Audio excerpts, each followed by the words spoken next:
For thousands of years, humans believed the universe was simple. The sky looked calm, the stars moved in predictable patterns, and everything felt complete. Ancient astronomers believed the heavens were perfect and unchanging. What humans could see, they believed, was all that existed. But science has never rewarded comfort.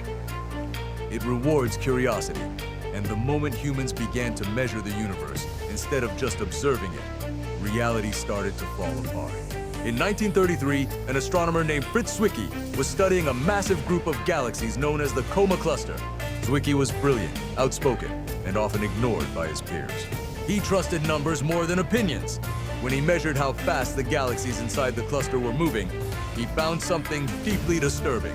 According to Newton's laws, the visible mass of the cluster was nowhere near enough to keep those galaxies bound together.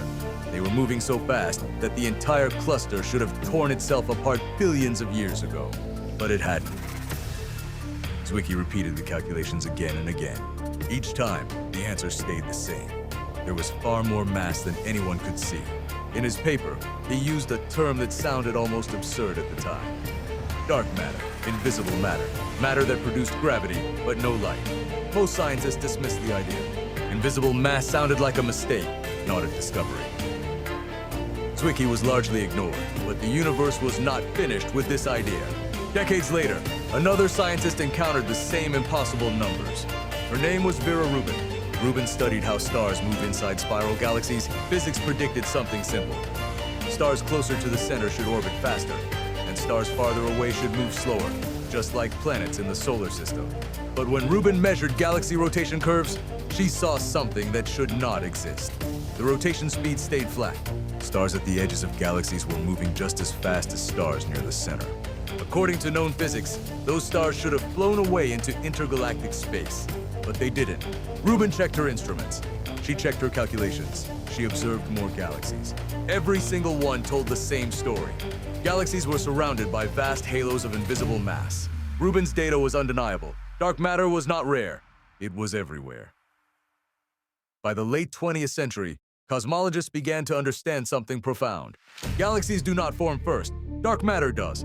Computer simulations showed that in the early universe, dark matter clumped together under gravity, long before normal matter could. Ordinary matter fell into these invisible structures, forming stars and galaxies. The universe grew like a vast cosmic web, with dark matter acting as the framework. Without dark matter, galaxies would never have formed. Matter would have remained evenly spread. The universe would be dark, empty, and lifeless. Dark matter was not just part of the universe. It was the reason structure existed at all. Albert Einstein never believed dark matter existed, yet his theory of general relativity helped reveal it. Einstein showed that mass bends space-time, and light follows that curve.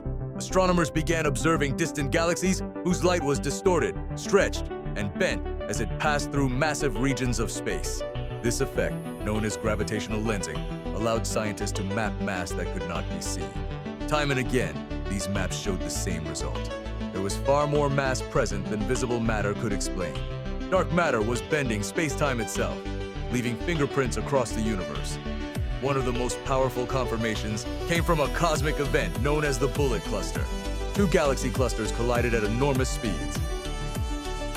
The hot gas inside them crashed together and slowed down, glowing brightly in X-ray light. But gravitational lensing revealed something astonishing. Most of the mass had passed straight through the collision without slowing down at all. It did not interact. It did not collide. It behaved like invisible particles moving through one another. That mass was dark matter. This observation ruled out many alternative explanations and confirmed that dark matter was a real physical substance. Science books are clear about what dark matter is not. It is not black holes. It is not dead stars. It is not dust clouds or hidden planets. All of those interact with light. Dark matter does not. It barely interacts with anything except gravity. Right now, a dark matter particles are passing through your body, through the walls around you, and through the entire Earth. You cannot feel them, you cannot see them, but they are there.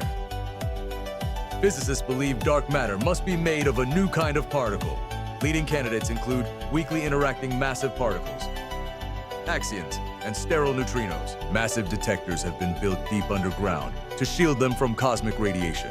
Scientists have waited for years, even decades, hoping to catch a single interaction. So far, dark matter has remained silent. But even silence is information. With every experiment, the mystery becomes sharper. Modern cosmology admits a humbling truth. Only about 5% of the universe is made of normal matter. Around 27% is dark matter. The rest is dark energy. Everything humans have ever touched, built, or loved exists in a tiny fraction of reality. Dark matter reminds us that the universe is far stranger than our senses allow us to perceive.